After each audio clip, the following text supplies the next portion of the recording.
একটা সময় ভাবতাম কবে বড় হব, তাড়াতাড়ি বড় হব, এই স্কুল লাইফ আর ভাল লাগে না।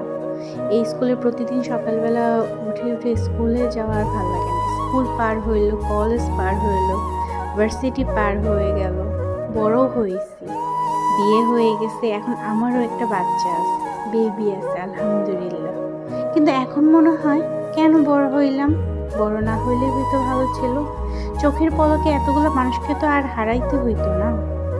কতগুলো মানুষকে হারিয়ে ফেলছে। আগে নানু বাড়ি গেলে অন্যরকম ছিল, কত মানুষদের দেখতাম, নানুর ভাইদের দেখতাম, তাদের ওয়াইফদের দেখতাম, নানিদের দেখতাম। এখন কাউকে দেখি না।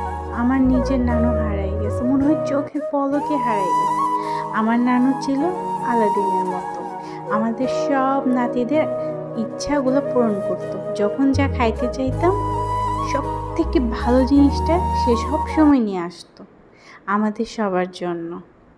আজকে নানু নাই, নানুর লাগানো সব গাছগুলো আছে, গাছে কি সুন্দর ফল ধরছে, আম ধরছে, কাঁঠাল ধরছে, আলহামদুলিল্লাহ, মাশাল্লাহ।